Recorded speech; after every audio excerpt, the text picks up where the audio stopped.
इस्लामाबाद से लाहौर में इसलिए आ गया कि सारा पाकिस्तान का मीडिया इस्लामाबाद जा रहा था 18 मार्च को कि खान साहब उधर जा रहे हैं, लेकिन मेरे दिमाग ने मुझे कहा कि लाहौर में ख़राबी करेंगे ये। मैं इस वजह से इस्लामाबाद से लाहौर आ गया। हम रास्ते में थे, खान साहब आधे रास्ते में थे, वो इस्लामाबाद जा रहे थे और मैं आधे रास्ते में था, मैं लाहौर आ रहा था क्योंकि मुझे यहाँ कवरेज करनी थी। यहाँ मीडिया नहीं था पाकिस्तान का ज़्यादा, वहाँ ज़्यादा था। तो मुझे मेरी छठी इसने मुझे बताया, जो अल्लाह का करम है मुझ पर, मुझे ऑब्जर्व कर लेता हूँ, पता चल जाता है। तो इस वजह से मैं आ गया इस्लामाबाद से लाहौर। नहीं ये तो है, जो कल हमने यहाँ पे देखा है ग्राउंड रियलिटी की मैं आपको बात कर रहा हूँ, हमने आज तक ऐसे पहले भी नहीं देखा। दरवाजे तोड़ दिए, ऊपर तक चले गए हैं, वहाँ पे इन्होंने सामान को पहले इधर किया, उसके बाद ये दोबारा पुलिस आती है, उसके बाद कहते हैं यहाँ पे असला भी है और पेट्रोल बम भी है। पहले कुछ भी नहीं मिलता, बाद में मिल जाता है। इसकी क्या वजह? इन्होंने अवाम को अभी भी 1975 वाला समझा जा रहा है या अवाम बेवकूफ़ी है? यहाँ फिर मैं बता दूं, मेरा जो प्रोग्राम 18 मार्च का है ना, दोपहर का, जिसे पुलिस ये कर रही थी, मैं उस प्रोग्राम में मैंने कह दिया था इनका करने का मकसद क्या है और ये क्लैशनकोफ कोई असला रखेंगे। मेरा प्रोग्राम ऑन रिकॉर्ड मौजूद है, वो आ चुका है, वीडियो यूट्यूब पे आ चुकी है। मैंने ये पहले बता दिया, अल्लाह ने सलाहियत दी है ना, बताया ना, तो ये यही करना था इन्होंने। और वैसे भी आपको पता है औरत का मुकाबला करना इसका फितरत थी नून लीग की। औरत का मुकाबला किया सारी जिंदगी, जब मर्द से पाला पड़ा तो बेटी आगे करके वो गया। अच्छा, बेटी भी हमने देखा है, वो भी हर जगह पे खान साहब, इमरान खान साहब नाम लेती रहती है। अगर वो ये नाम न ले तो उसके स्पीच में क्या होता है? असाब पे सवार हो चुका है इमरान खान के, असाब पे।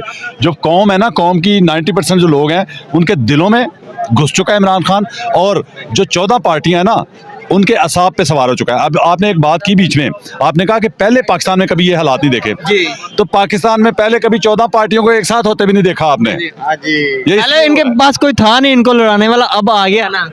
हाँ, बात यह है कि ये असल में अभी भी कोशिश करेंगे पाकिस्तान को, कौम को तकसीम करने की, सिंधी पंजाबी बलोची का नारा लगा के। ये याद रखें प्यारे पाकिस्तानी, ये याद रखें, ये लड़ाने की कोशिश करेंगे। ये एक पाकिस्तानी सिर्फ एक है लीडर जो पूरी कौम को एक कर रहा है, वो मेरे पाकिस्तानी, चलो प्यारे पाकिस्तानी तो मेरा जो है ना वो तकिया कलाम है, ये डायलॉग है, लेकिन वो मेरे पाकिस्तानियों कहता है। कभी उसने नारा लगा के, सिंधी बलोची पंजाबी का नारा लगा के अलग-अलग करने की कोशिश नहीं की। उसके लिए सारे पाकिस्तानी एक हैं और वो सारे पाकिस्तानी से मोहब्बत करता है। कभी आपने देखा कि राना सनाउल्लाह ने बयान दिया था एक दिन कि जहाँ यूथिया मिले उसको लिटा के छितर मारो? कभी ऐसा सुना आपने कि पीटीआई के लीडर ने ऐसा फिक्रा बोला हो? वो सबसे मोहब्बत करता है, वो कहता है शायद ये कभी सुधर जाएं, ठीक है, लेकिन वो तो नफरत करते हैं ना बाकायदा। ये नफरत है और ये नफरत जो है ना पाकिस्तान के लिए खतरनाक है। कहता है ये वाही शख्स है जिसने मुसलमानों को भी इकट्ठा किया और पाकिस्तानियों को भी इकट्ठा किया। हमने उससे पूछा वो कैसे? कहता है आज तक हमने नहीं देखा सिंधी बलोची पठान इकट्ठे हों एक जगह पे, हमने नहीं देखे। इन कैंपों के अंदर आपको नजर आते हैं। हमने कहा ये क्या वजह है?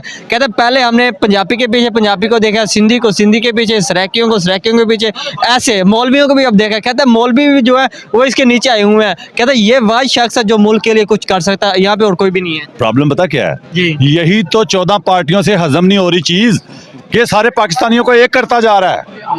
यही तो सबसे बड़ा मसला बना हुआ है उनके लिए कि हम तो लड़ाते थे।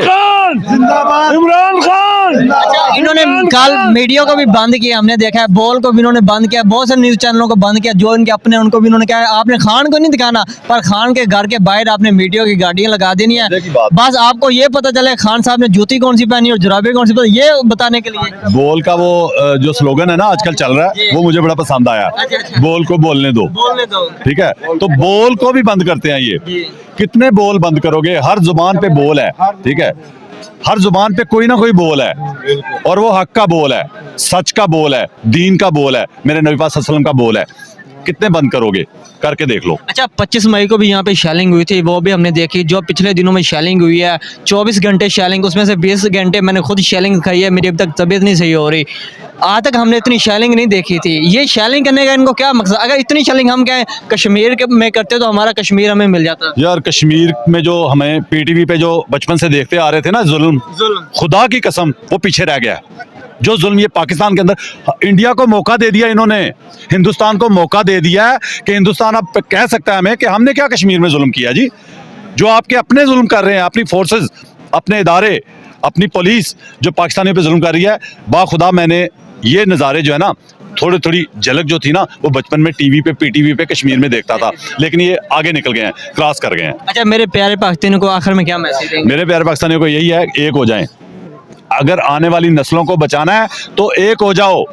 वरना टुकड़े टुकड़े कर दिए जाओगे, मार दिए जाओगे, नोच लिए जाओगे। अपनी आने वाली नस्लों को बचा लो। पाकिस्तान जिंदाबाद। जिंदाबाद।